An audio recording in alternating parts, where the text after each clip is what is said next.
एनडीआरएफच्या माध्यमातून 18 जूनपासून आपण 4 दिवसाची ट्रेनिंग आयोजित केली होती। त्याच्यामध्ये आता काही अंशतः बदल करून आता ते 3 दिवसाची ट्रेनिंग आता करण्यात आलेली आहे। त्यामध्ये 2 दिवसाची कार्यशाळा होती।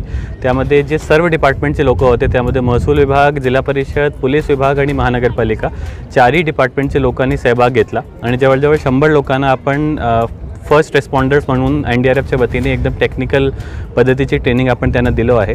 आपल्या लोकांना पूर्वी जर पूर अवस्थित परिस्थिती झाल्यानंतर कसं रिस्पॉन्ड करायचे त्याबद्दल माहिती होती, तरी आता त्यांना टेक्निकल नॉलेज अजून थोडी देण्यात आलेली आहे आणि त्याच धर्तीवर आज जे प्रात्यक्षिक इकडे त्यांना प्रशिक्षण आता पण सुरू आहे, त्यामध्ये त्यांना बरेच प्रकारचे टेक्निक्स एनडीआरएफच्या वतीने शिकवण्यात येत आहे। त्यामध्ये त्यांनी जर ते टेक्निक शिकली तरी आता त्यांच्याकडनं अपेक्षित असं आहे की खाली गेल्यानंतर अजून जे लोक त्याच्याशी जुळतील हे सगळे लोक मास्टर ट्रेनर्स म्हणून इतर लोकांना ट्रेनिंग देतील आणि जास्तीने जास्त पद्धतीने आपत्ती मित्र असो किंवा इतर आपले शासकीय कर्मचारी असो, सगळ्यांना रेस्क्यू ऑपरेशन्समध्ये एक खूप चांगली ट्रेंड मैनपावर आपल्या सांगली जिल्ह्यात आणि सांगली शहरात उपलब्ध होण्याची शक्यता आहे।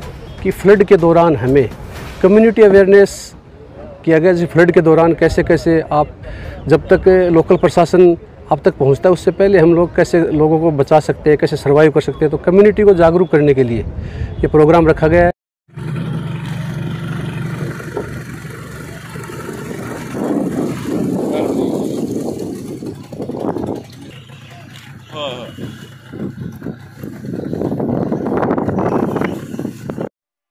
यूट्यूबवर सर्च करा तिसरा डोळा। तिसरा डोळा चॅनलला सबस्क्राइब करा।